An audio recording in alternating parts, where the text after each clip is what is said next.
bigla siya ngayon baba ng parang nasa 55.43. So ang laking mawawala kung meron kang 2,000 US dollar, 1,000 US dollar, ang laki ng mawawala sa'yo talaga. Sayang, oo. 1 grams na rin ng gold yun. So yun, ganun ang mga magiging strategy natin. Sabi nga nung iba, hindi investment kung lugi ka sa pagkakasanla mo. Oo, pero kung sa tao mo naman siya mabebenta, good for you. Oo, humanap ka ng mga tao na pwedeng or gusto na bumili ng yung on hand mo na alahas.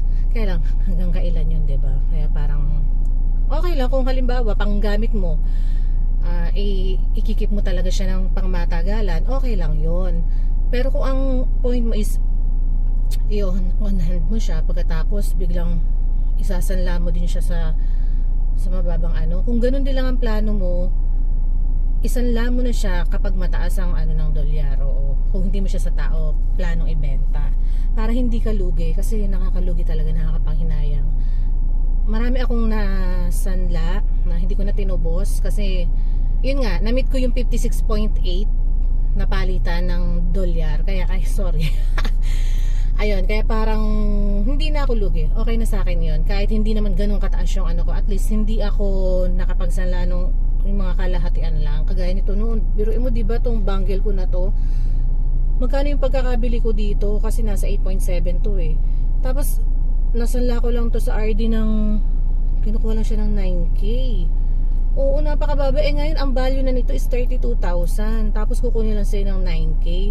And then nasanla ko naman siya dun sa isang sanlaan, which is Cebuana yata ngayon, ng 17,000, hanggang inopera niya ako ng 21,000. So nung time na yon, ang bilihan pa lang nito is parang nasa ganun, 21,000, kasi ngayon ang value na nito is 32,000. Oo, nadagdagan na siya. So kung sa tao ko to ibebenta, mabebenta ko na siya ng 32,000, pero kung sa sanlaan ko siya dadalhin, makukuha lang to sa akin ng 21,000. Yun yung pagkakabili ko way back 2017 siguro. Oo, okay na rin kung 21,000, kaya lang syempre favorite ko tong piece na to eh. So kapag ito isinala ko or binenta ko ng 21,000, tapos bibili na naman ako ng, wag na lang, ito na lang, ikikip ko na lang siya. Yun yung sinasabi ko sa inyo, na kung porkip naman yung gamit, okay lang na kahit hindi nyo siya isanla, or isanla mo man, tutubusin mo rin, okay lang na mababa yung sanla mo, kasi tutubusin mo pa rin naman siya. Pero kung yung sabihin mong talagang pangbenta na ano, tapos malulugi ka, biglang sasanla mo, walang taong kukuha, lugi tayo doon.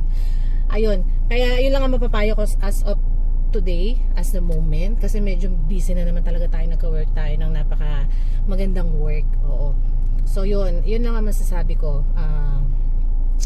Pag masasanla, antayin tumaas ang dolyar, pero kung kailangan mo, syempre tubusin mo siya. Ngayon, kung hindi mo na talaga siya planong tubusin, isagad mo yung pagkakasanla mo, and antayin mo yung mataas na palitan ng dolyares.